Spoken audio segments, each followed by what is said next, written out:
प्रश्न संख्या 95। आकाश पाताल एक करना मुहावरा किस अर्थ में प्रयुक्त होता है?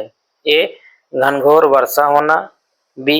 बहुत अधिक उपद्रव करना। सी. बहुत भारी प्रयास करना। डी. नीचे स्थान से ऊंचे स्थान पर पहुंचना। आकाश पाताल एक करना मुहावरे का अर्थ है बहुत भारी प्रयास करना, इसलिए विकल्प सी बहुत भारी प्रयास करना सही है। प्रश्न संख्या 96। मेढकी को जुकाम होना का अर्थ है? ए. बिना जान पहचान के लेन देन। बी. बिना योग्यता के योग्य होने का नखरा। सी. भयंकर बरसात होना। डी. भयंकर सर्दी होना।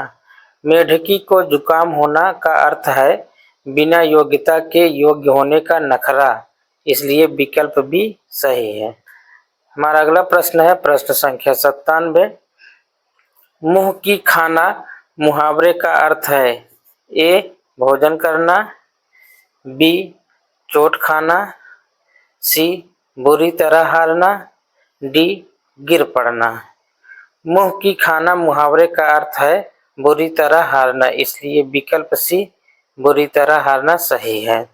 हमारा अगला प्रश्न है प्रश्न संख्या 98।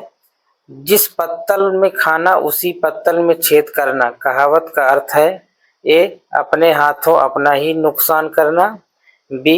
कृतघ्न होना। सी. परोसे गए भोजन का निरादर करना।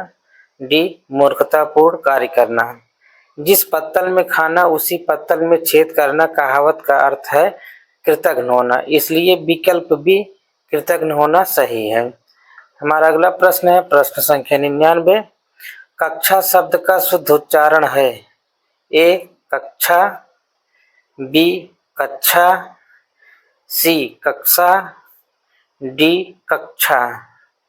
कक्षा शब्द का शुद्ध उच्चारण है कक्षा, इसलिए विकल्प सी कक्षा सही है। हमारा अगला प्रश्न है प्रश्न संख्या 100। जमादार शब्द स्रोत के आधार पर किस वर्ग का शब्द है? ए. फारसी। बी. अरबी। सी. तुर्की। डी. संकर। जमादार शब्द के स्रोत के आधार पर फारसी वर्ग का शब्द है, इसलिए विकल्प ए फारसी सही है।